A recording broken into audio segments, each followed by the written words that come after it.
রংপুরের তারাগঞ্জে মানসিক অসুস্থ এক মায়ের হাতে খুন হয়েছে ৫ মাসের কন্যা শিশু। আজ সোমবার ১৫ সেপ্টেম্বর ভোরে উপজেলা কুরসা ইউনিয়নের পলাশবাড়ি গ্রামে এ ঘটনা ঘটে।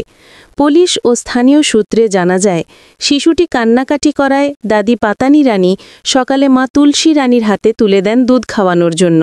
কিছুক্ষণ পর শিশুটিকে ঘরে নিয়ে গলা কেটে হত্যা করেন তুলসী রানী।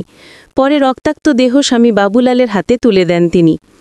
শিশুটির বাবা হোটেল শ্রমিক বাবুলাল বলেন, কিছু বুঝে উঠতে পারছি না।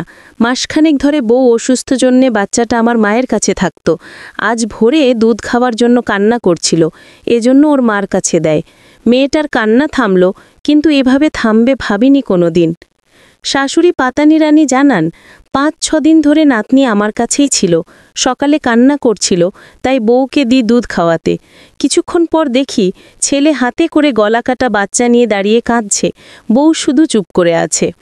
তুলসী রানীর ভাই মানিক মিয়া অশ্রুসিক্ত কণ্ঠে বলেন, আমার বোন সন্তানদের খুব ভালোবাসে, কিন্তু অসুস্থ থাকলে মানুষ স্বাভাবিক থাকে না।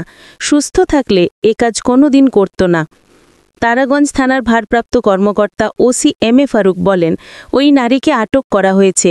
তিনি হত্যার কথা স্বীকার করেছেন। স্বজনেরা জানিয়েছেন তিনি মানসিক সমস্যায় ভুগছিলেন। মামলা প্রক্রিয়াধীন।